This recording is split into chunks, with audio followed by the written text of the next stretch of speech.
Bonjour à toutes, bonjour à tous. Je suis avec Talia, la directrice du Machon Ora. Bonjour Talia. Bonjour. Alors, nouvelle semaine. Talia, cette semaine, la semaine dernière, j'ai été boire un petit café avec une copine et on a discuté un petit peu de ce qui s'est passé cette année, les hauts, les bas. Oui, un petit sikoum, une petite clôture de l'année. Bientôt Rosh Hashanah, si Dieu veut. Et franchement, on est arrivé à une petite conclusion et on était un petit peu déçus, elle et moi, limite frustrés. On s'était dit, voilà, on va rajouter ça et un peu de la sniout et éviter le lashon hara, travailler un peu plus sur notre filote, rajouter une fila peut-être pour les jeunes filles. On s'était dit plein de choses l'année dernière et en fait, on s'est rendu compte que, ok, on a avancé, mais pas autant de ce qu'on souhaitait, quoi. Alors, qu'est-ce qui se passe? Comment se sentir à ce niveau-là? Parce que bon, on s'en veut un petit peu.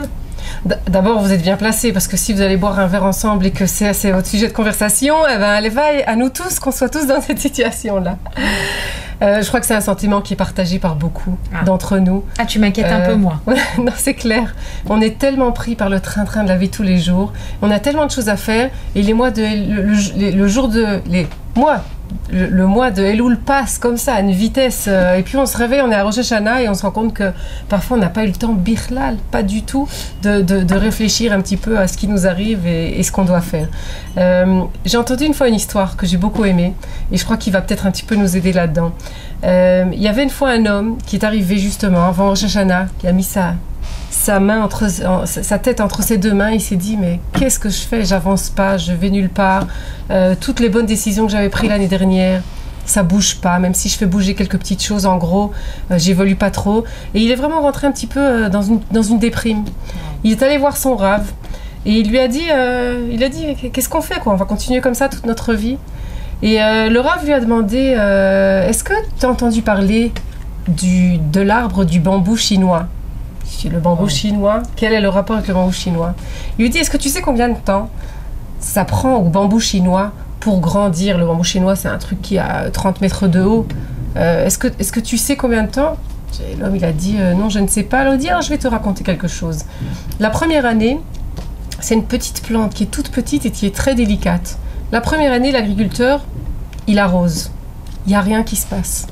La deuxième année, la même chose, il arrose, il n'y a rien qui se passe. Et ainsi de suite. Troisième année, quatrième année, cinquième année. Il ne voit rien. Toujours cette petite plante comme ça, toute petite et toute délicate.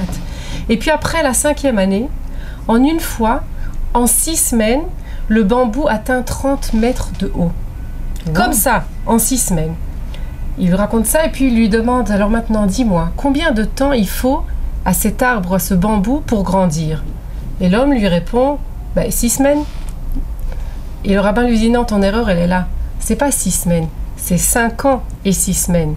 Pendant 5 ans, il a arrosé cette petite plante et petit à petit, et il ne voyait pas que sous terre se développait un réseau énorme de racines, mais quelque chose d'immense qui pourrait après contenir ces 30 mètres d'arbres. Et donc, le temps que ça a pris, c'était pas 6 semaines, ça c'est le résultat, mais c'était pendant tous ces 5 ans-là. Et je crois que c'est un petit peu ce qui se passe avec nous. Si on est déjà en mode comme vous l'êtes, à en parler au café, alors Bichlal, c'est génial, mais même si on n'est pas là-dedans et qu'on prend parfois des petites choses sur nous, et encore des petites choses, et on n'a pas le sentiment qu'on a fait des changements qui sont tellement énormes, patience. On doit être patient un petit peu avec nous-mêmes aussi. Patience, petit à petit, les changements, ils se font petit à petit. Et en général, ce sont les changements qui se font petit à petit, Dafka, qui sont les plus forts et qui vont nous amener aux changements les plus grands. Donc, il faut un petit peu de patience. Waouh, c'est très beau tout ça, tu m'as beaucoup touchée. Alors, vaut mieux y aller doucement que sûrement, alors, ou faire les deux et aller doucement et sûrement. Doucement. Exactement. Et sûrement. Ne pas prendre sur soi, l'année prochaine, moi, je fais plus de lashon hara.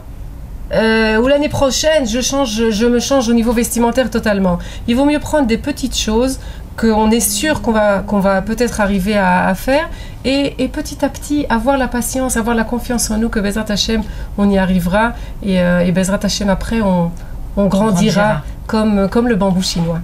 Alors, je crois que c'est ce que je vais faire, Talia. Je vais vraiment me poser. Il me reste encore quelques temps pour le din, comme on dit, Rosh Hashanah arrive, et chercher les petites choses que je vais pouvoir prendre sur moi. Et moi, je vais venir prendre un café avec toi. Avec grand plaisir. Alors, je nous souhaite Shabbat Shalom à toutes et à tous, et à la semaine prochaine, si tu veux. Au revoir. Shabbat Shalom.